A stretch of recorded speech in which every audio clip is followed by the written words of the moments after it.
Thank you. Thank you for the invitation. It's a pleasure and a privilege to be able to speak in front of everybody.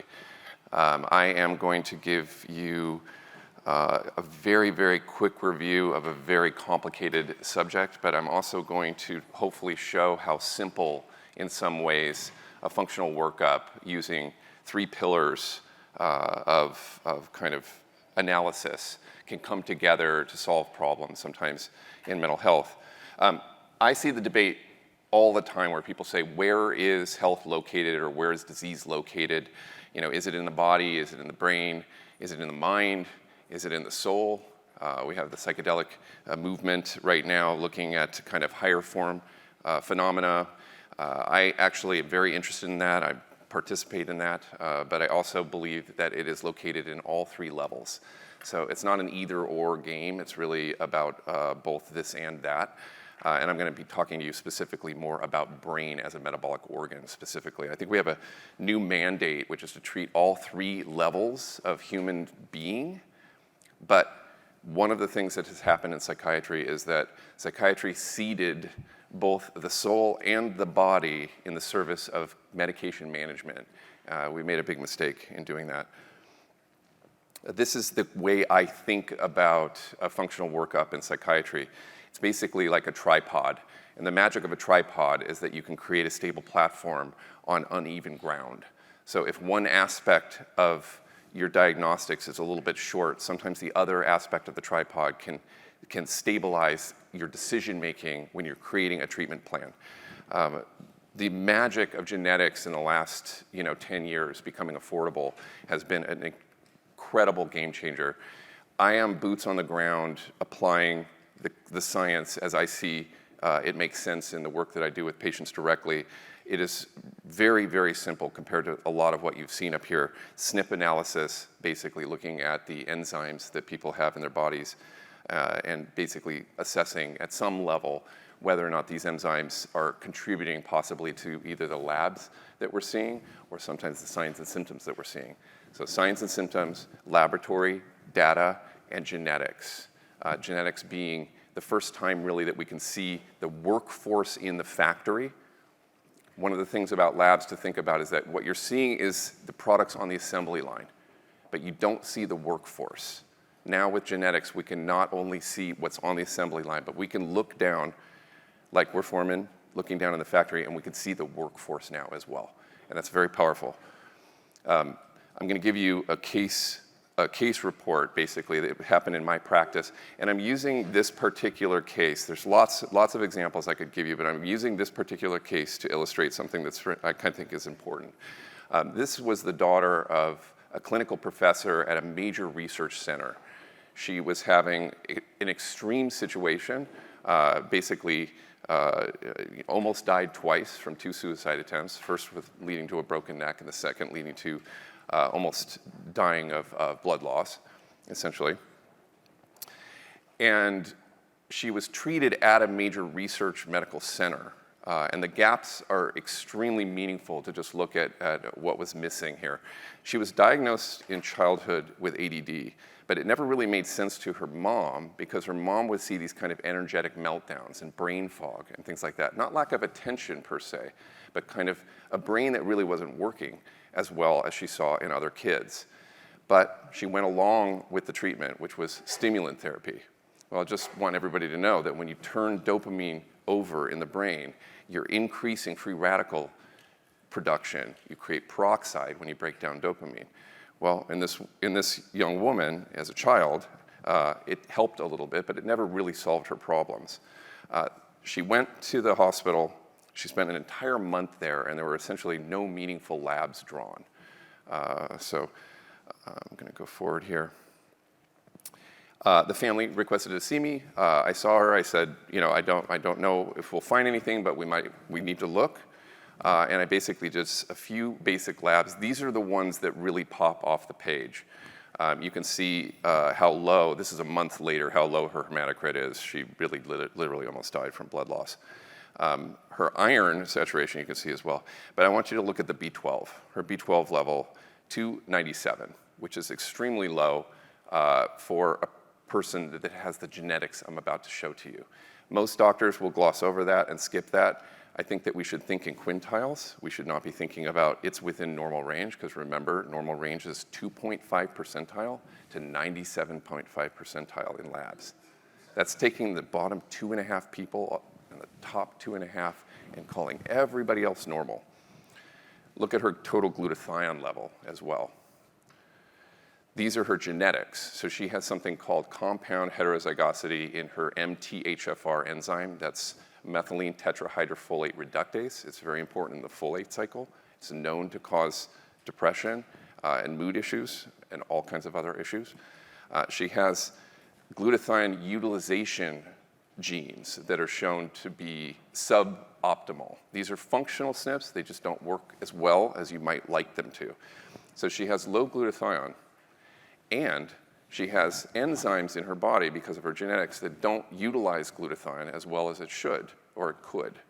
Glutathione is the master antioxidant in our body. It's the master endogenous antioxidant. We make glutathione every single day. Absolutely essential for quenching free radicals. Remember that peroxide that's created by dopamine turnover, by the stimulant therapy that she had through her entire childhood?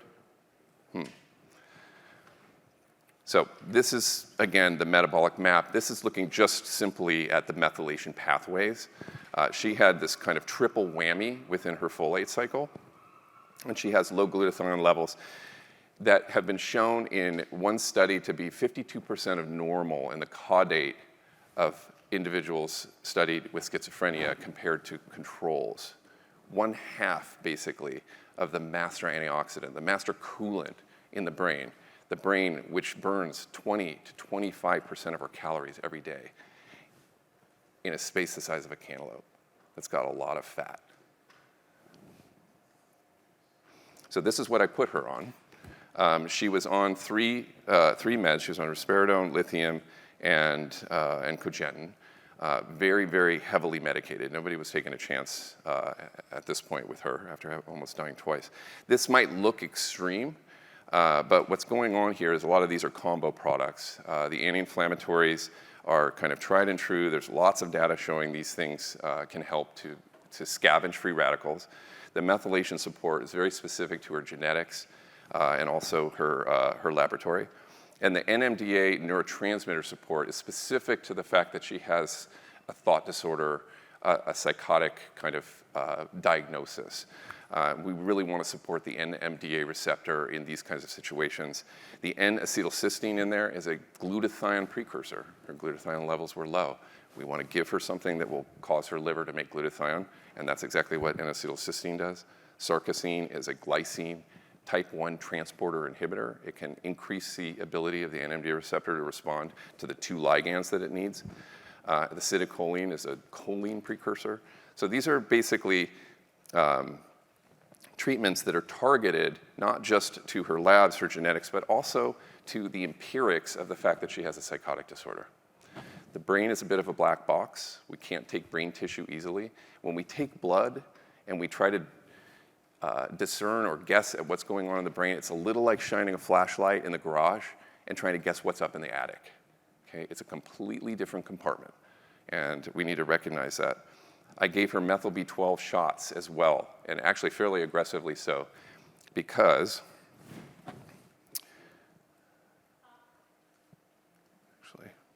well, let me go back. Let me show you what happened. So I'm just going to read the email from her mother, which was unsolicited.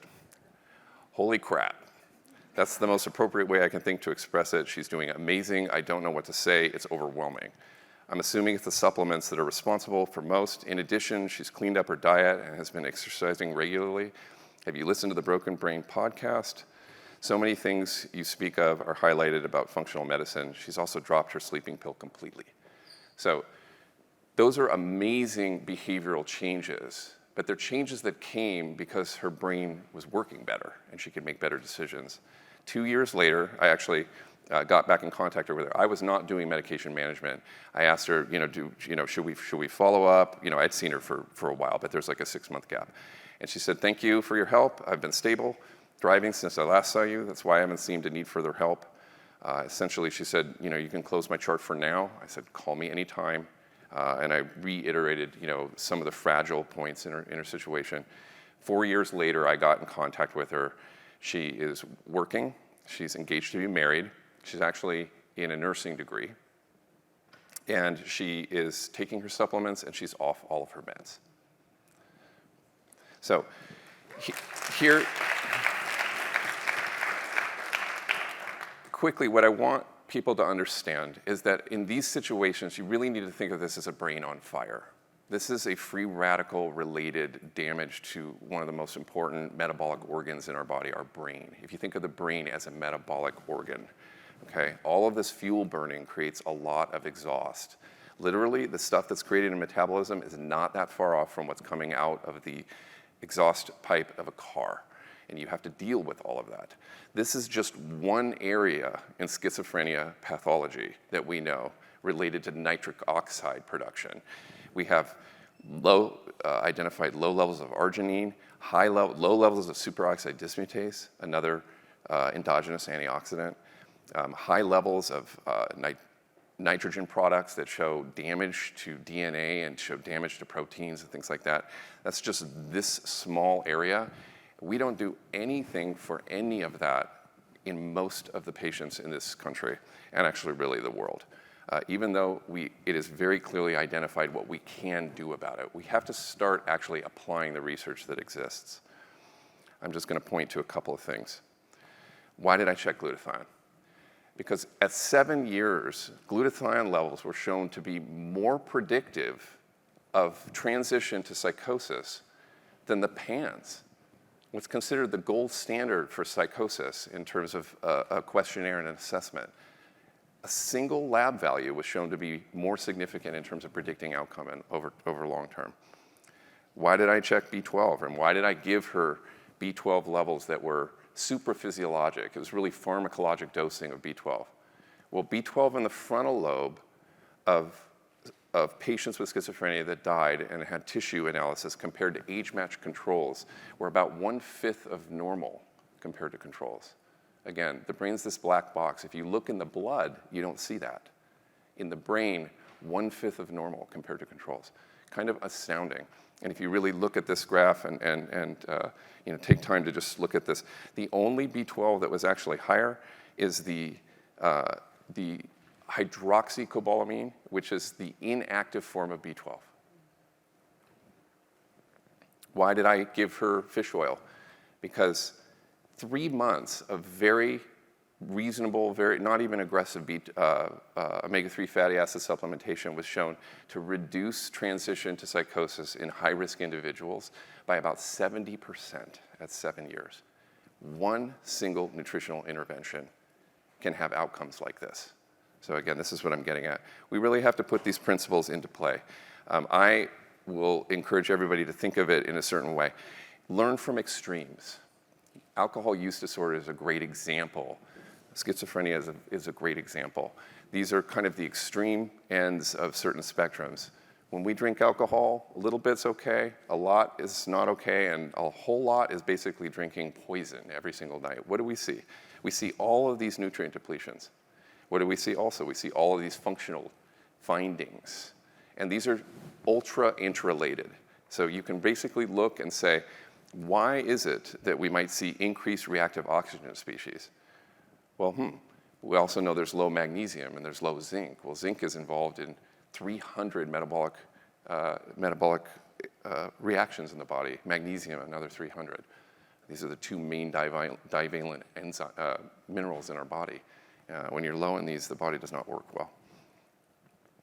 So this, I'm not going to go into this. I do this lecture for residents in psychiatry and for A4M, and usually, when I go do the whole thing, it's about 2 hours. So I'm doing this in 10 minutes just to give everybody a sense of what's possible. But it's not just that case. I'm just going to show you very quickly. This is a man who came into me with treatment-resistant depression, and you can see very similarly. He's got MTHFR. He's got actual B12 recharging problems. He has subclinical hypothyroidism. He had a vitamin D level that is rock bottom, and vitamin D is needed to produce dopamine. And then finally, look at his homocysteine. This isn't treatment-resistant depression. This man is sick. It turned out after workup, he had hemochromatosis. He had massive increases in iron, basically ravaging his body with free radical production. So once we started cleaning up, we figure out what's going on, his brain starts working, and his treatment-resistant depression goes away. So that's this is my approach. I think that there's going to be more and more of this. There's more and more interest in psychiatry because I think our toolbox has been relatively disappointing, and people are looking for answers now.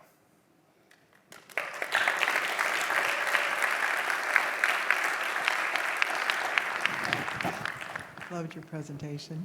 How many kids with autism do you treat? I see a fair amount, but not kids, actually adults. So yeah, I never got a child fellowship. I'll see kids a little bit later, and I'll sometimes do a nutritional workup. Have you had good results with the adults? Yes. Yeah. I mean, these are all very familiar to me. Yeah. All these yeah, levels. Exactly. No, I know. I know there was a lot of overlap in our talk. A lot of overlap. Yeah. It's great. Good for you. Thanks. Yeah. Wonderful. Hi, I'm a primary care physician in the community, and this is super helpful information. This is not something that I was really aware of. Anything in particular, I mean, there's a lot of, mental health issues in the community. Anything that you recommend for like universal screening, or in terms of like, just like a general template for us to start getting the ball rolling before we can get them into someone like you? Mm-hmm. Well, if you definitely contact me, I will send you my kind of routine lab slip for anybody. I think that any person that's having the beginning of a mental health issue deserves a full workup right off the bat. I think that we do it too often in piecemeal. We do a few labs here, a year later you check that, and then you check this, and then so you go to a different doctor and nobody's talking with each other. We need to have a true kind of full functional workup on our kids when they're starting to go off of their developmental path. So I think please contact me. I'll send you my lab slip, and then genetic analysis. It's complicated. It's SNP analysis. It's not perfect, but again, it's something, and it definitely is powerful. And you have to be careful with overinterpretation.